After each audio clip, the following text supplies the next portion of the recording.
Tifu by falling in love with my husband. Obligatory. This didn't happen today. Reading that, falling in love with my wife, today I fucked up today reminded me of a similar situation I experienced in my early 20s. Me, 21 male, and my best friend's bro, 25 male, were roommates in an expensive Southern California state. At the time I was still doing my undergrad and my buddy was a full-time engineer. He was extremely bright and sociable, so he ended causing some engineering firms to fight over him and getting paid extremely well as an entry-level engineer at an aerospace firm. As young as he was, he cared about his finances a lot. We used to have at-length conversations about how taxes were killing him in California and he would be balling harder if he was married or something. He asked me to see if one of my sisters would marry him, to help reduce the tax numbers, and he'd be willing to pay her $1,500 a month. I took this opportunity to jokingly say, "Marry me, I'd happily take $1,000. Gay marriage was legal in California and I wouldn't mind." After contemplating for a few days, he came back to me and said he'd do it and pay the rent, so off we went. We got fancy clothes, went and took wedding photos, we went to a courthouse, brought my best friend and another buddy as witnesses, and bam! We were married. I ended with $1,000 per month and rent-free, he got a huge tax reduction, win-win for involved parties. During this whole marriage, about 3–4 years, we got to know each other at a deeper level. IDK if it was paranoia or what, but we had to know each other. He was extremely smart, both anime nerds, PC enthusiasts, great gamers and former engineering students. We had so much in common. And he was cute. Unbeknownst to him, I was bi and fell in love with him. The thing is, he was straight and telling him would be really awkward and may even destroy our friendship and mutual agreement. So I just kept it going for as long as I could and drowned my sorrow in liquor, weed and indie games. My husband found a woman he loved during our marriage. She was cool as hell. They eventually reached the point of deciding marriage was what they do. So me and my buddy got divorced.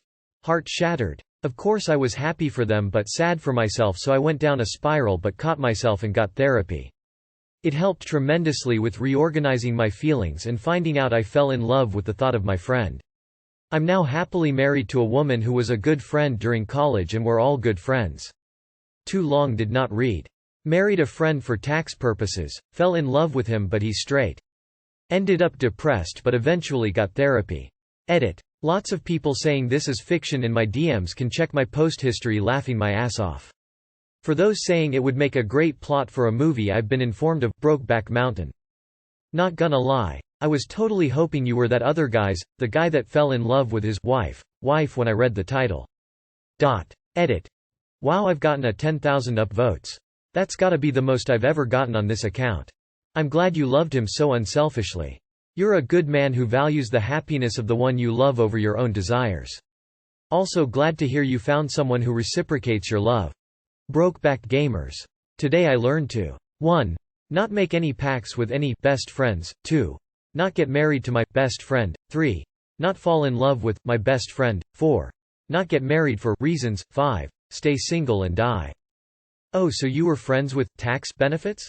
Are you kidding me? Thought you was the wife of that other guy because WTF?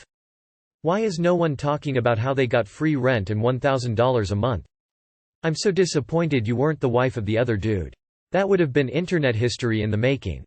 Today I fucked up helping my neighbor carry a heavy glass table down the stairs. Alright Reddit, here's my 32M, foo. My upstairs neighbor just moved in 2 months ago and has been ordering a ton of new furniture and getting rid of old furniture.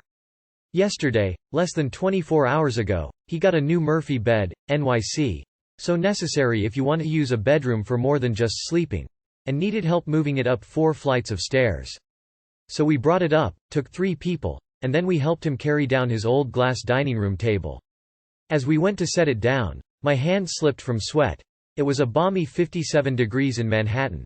And the table fell a couple inches and shattered, causing the whole weight of the table to swing down and slice my hand.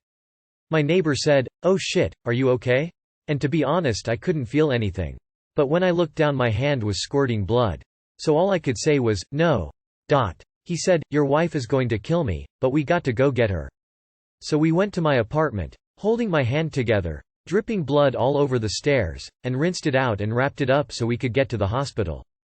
We walked the 8 blocks to the nearest hospital, and upon arriving I turned to my wife and said, "I'm going to pass out," and sat down in a chair. A nurse came over and I said, "My heart rate is super high, I can't see anything." She tried to take my pulse and said, "Hell no, I'm taking him in right now," as I literally fainted. Apparently my blood pressure dropped to 67/40. 5 hours later and over a dozen stitches in my hand and I'm leaving the hospital. It was over 2 inches long and half an inch wide, but the doctor said I didn't have any nerve or muscle damage. The worst part? I just started a new job and my insurance doesn't kick in for 6 more weeks. FML. Too long did not read. Don't carry heavy glass tables without good insurance, kids.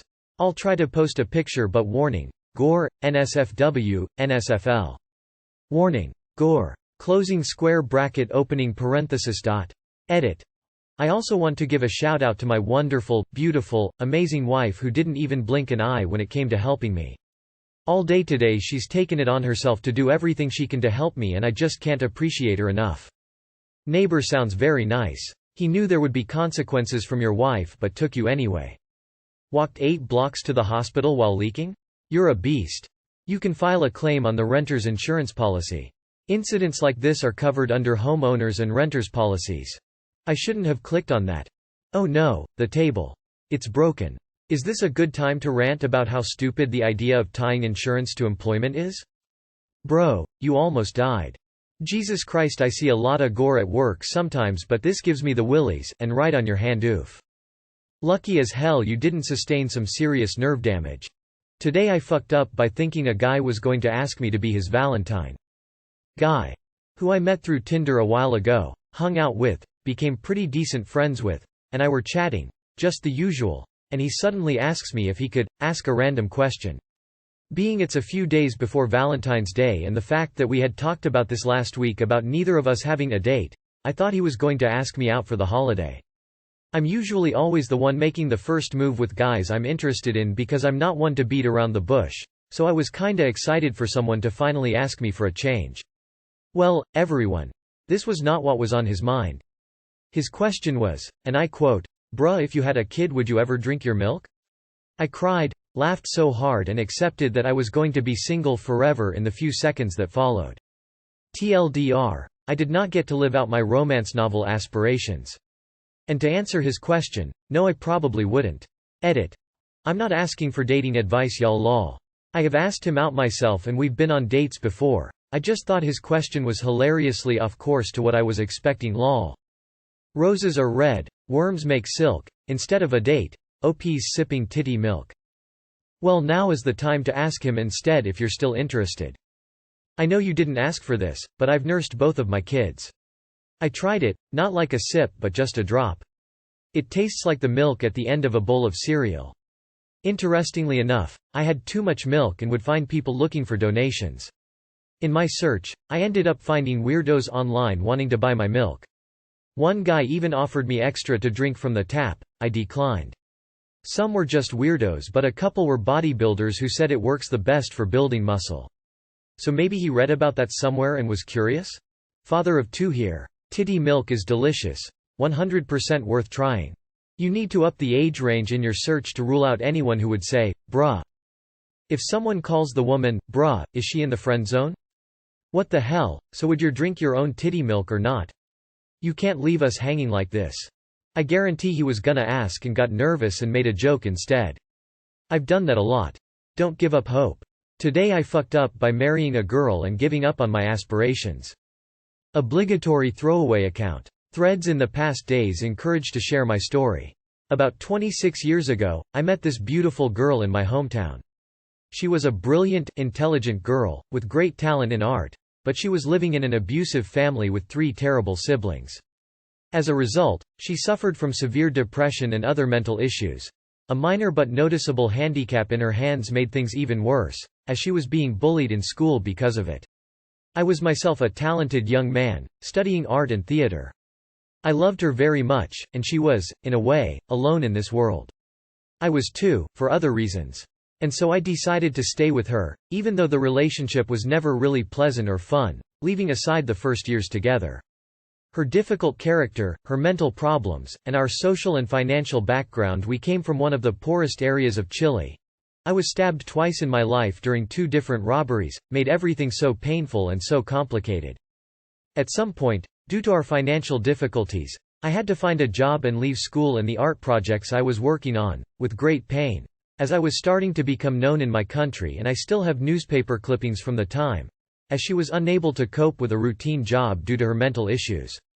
She had been in therapy for years, at this point. Through the help of a relative, I found work in a small local company, where I worked mostly on accounting.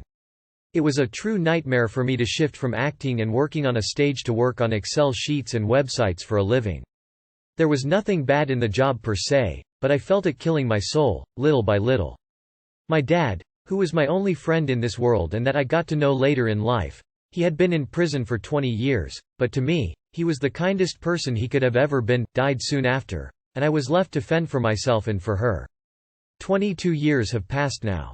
Little by little, while she is still not 100% okay and she will always need professional help for her health issues, she managed to become a prominent painter and fashion designer in our country. I cannot say more than this because it would be easy to find out who she is. Myself, I just lost these years working in accounting, and I am reduced to a shell of my former self. It was not her fault. It was my fault, for being unable to cultivate my skills for all these years and to make space for them alongside my routine job. On top of all this, in the past 10 years, she slowly became abusive over me. She needs constant help and ideas for her work, and she keeps asking me for support. At times, I must help her solve creative problems as well. When I tell her I would like to have my own space, to do my own things, especially now that we finally have some money, she loses her mind, and threatens to do terrible things. So here I am, 50 years old, having lost all my life for nothing out of some misplaced sense of pity and love. I am lost and I have nobody in the world to talk to that understands. Sometimes I walk in the park just to talk with cats. I am in therapy, and the therapist recommended me to leave her and find my way. But at 50, this seems futile. I am tired. I wanted to share this for all those that were gifted with empathy and kindness. Even if you love someone, first think about finding your own way. Maybe people that have a more generous heart than mine, at some point of a life like mine, would accept their situation. I have never been able to. The past 24 years have been only pain and suffering for me. Do not let the world bend you into what you are not, into what you do not want to be. Otherwise, you might end up old and empty, with nobody to save you. I am not even bitter, thankfully. Just very tired, and nothing makes sense anymore. Too long did not read. Married an unfortunate girl whom I really loved. Had to sacrifice myself to keep us afloat, and 26 years later I am defeated and lost for giving up all my aspirations in the process. I'm sorry, man. But let's start here. 50 does not equal your life being over. Many people reinvent themselves in their 50s or 60s. I'm 40 and just started law school last semester. And there are many people in my program that are much older than me. It's not too late, bud. Start chasing your dreams. What's one thing you can do tomorrow that will start working you towards your dreams? In all honesty, it doesn't sound like you were with this woman because you loved her, but more because you pitied her. Whatever you feel for her has grown over the 26 years because you had to make yourself feel love for her to justify losing your dreams for her. It seems like it's time to leave her and finally allow yourself time to live. Let yourself regain some joy and energy and be apart from the abusive woman who had used you and stolen your life to achieve her dreams. The theater is still there, young man. I think you should listen to the therapist. At least create some distance for yourself. You are carrying a tremendous amount of regret, and the unfortunate, unavoidable reality of life is that we all die. You only get one chance to live your life on this planet, and you have to make room for yourself and your aspirations. Start pursuing your passions again, and reconsider what it is you want from life right now, then strive for it. Christoph Waltz was 51 when he got his break. Life doesn't end until it ends. Bail. Homie. She's a grown woman. You are a grown man. If the life is not worth being there for, find a life that is worth living. Can you start doing community theater or teach art? I went to school for art when I was young but got pregnant and had to drop out. I work in accounting now, but I volunteer teaching art. Gracias por el consejo, pero a los 50 años no se es viejo. La vida es ahora. Cuando tengas 60 te preguntarás por qué no me desearon en lo mío cuando tuve la oportunidad hace 10 años? Yo sé que algunas comunas están desarrollando teatro participativo que necesitan actores para obras comunitarias. Y muchas veces estos mismos actores tienen una formación reciente dada por el mismo municipio. Si te llama hacer algo, hazlo. Fíjate en el presente y en lo que puedes hacer hoy.